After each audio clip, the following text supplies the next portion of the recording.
अस्सलाम वालेकुम। कैसे हैं आप सब? उम्मीद करती हूँ आप सब खैरियत से होंगे। मैं भी अल्हम्दुलिल्लाह बिल्कुल ठीक ठाक। आज हम करने वाले हैं बहुत ही आसान डेकोरेशन, जिसमें हम किसी किस्म के कोई नोज़ल का यूज़ नहीं करेंगे और बहुत ही आसानी के साथ अपने घर में बना सकते हैं।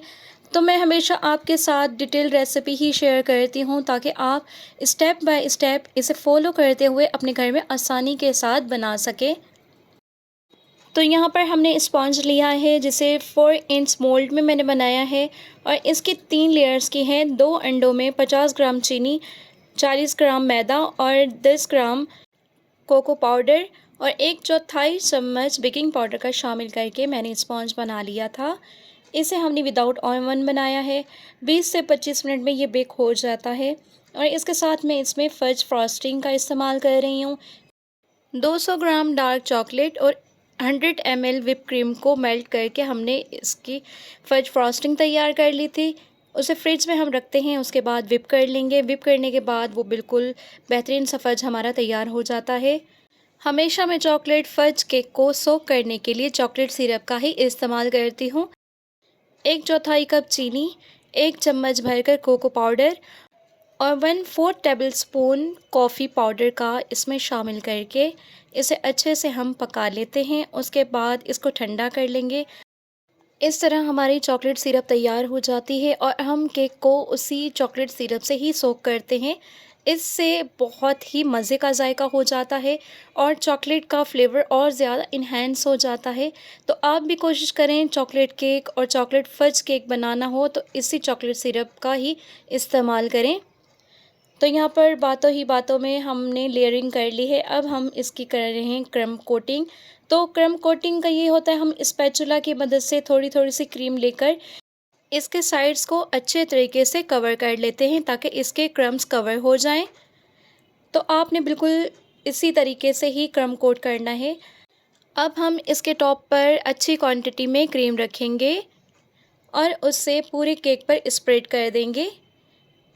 तो इसके साइड्स को भी हम इसी तरीके से स्पैचुला की मदद से कवर कर लेंगे।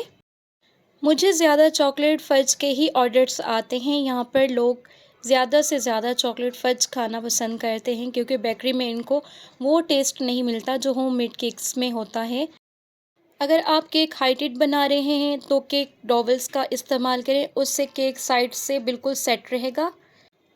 तो केक बहुत अच्छे से क्रम कोट हो चुका था। उसके बाद हमने इसे 15 से 20 मिनट फ्रिज में रखा था ताकि ये अच्छे से सेट हो जाए। अब हम इसकी फ़ाइनल लेयर लगा रहे हैं। तो यहाँ पर मैंने पाइपिंग बैग में क्रीम को भर लिया है। पाइपिंग बैग में भरने के बाद क्रीम इवनली स्प्रेड हो जाती है, जिससे हमें इसे सेट करने में बहुत ही आसानी हो जाती है। तो आप भी बिल्कुल इसी तरीके से पाइपिंग बैग में भरकर ही क्रीम को स्प्रेड कीजिएगा। अब हम स्पैचुला की मदद से इसे साइड से और इसके टॉप को इवन कर लेंगे।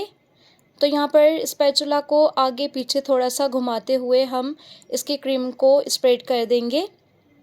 तो आपने इस स्टेप्स को बहुत अच्छे तरीके से फॉलो करना है ताकि आप कोई भी स्टेप अगर मिस होगा तो आप सही से केक नहीं बना सकेंगे। तो आप इसे स्टेप बाय स्टेप फॉलो करेंगे तो इंशाल्लाह आपका केक भी बहुत ही अच्छा बन के तैयार होगा। तो अब हम यहाँ पर स्क्रैपर की मदद से इसके साइड्स को बहुत अच्छे तरीके से स्क्रैप कर लेंगे।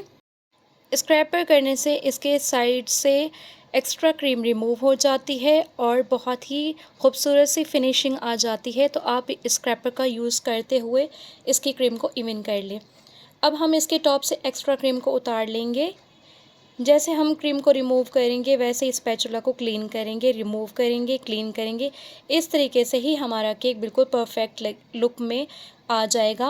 और अब यहाँ पर मैंने छोटे साइज़ का स्पैचुला लिया है और इसके साइड्स पर नीचे से ऊपर तक हम घुमाते जाएंगे, क्योंकि इस केक में मैं किसी किस्म की कोई नोज़ल्स वगैरह या कोई फ्लावर्स, कोई आर्टिफिशियल फ्लावर्स यूज़ नहीं कर रही। बिल्कुल सिंपल डिज़ाइन है।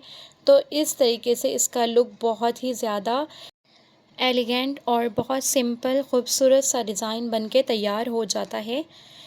कस्टमर की डिमांड के अकॉर्डिंग मैंने केक सेम उसी ही डिज़ाइन का बनाया है। आपको अगर नोज़ल वर्क करना है तो आप इसके बॉर्डर पर कोई लाइट सा स्टार नोज़ल से आप इसका बॉर्डर बना सकते हैं। आर्टिफिशियल फ्लावर भी और चॉकलेट वगैरह का भी यूज़ कर सकते हैं। तो मेरा मकसद था कि मैं आपको विदाउट नोज़ल बहुत ही सिंपल और जो घर में ईज़ी बन जाए ऐसे केक की डेकोरेशन बताऊं। तो उम्मीद करती हूँ आपको ये केक बहुत पसंद आया होगा और डिटेल बाय डिटेल भी आपने इसे अच्छे से समझ लिया होगा। तो मुझे फ़ीडबैक देना ना भूलिएगा। दुआओं में याद, अपना बहुत सारा ख्याल रखिए। अल्लाह हाफ़िज़।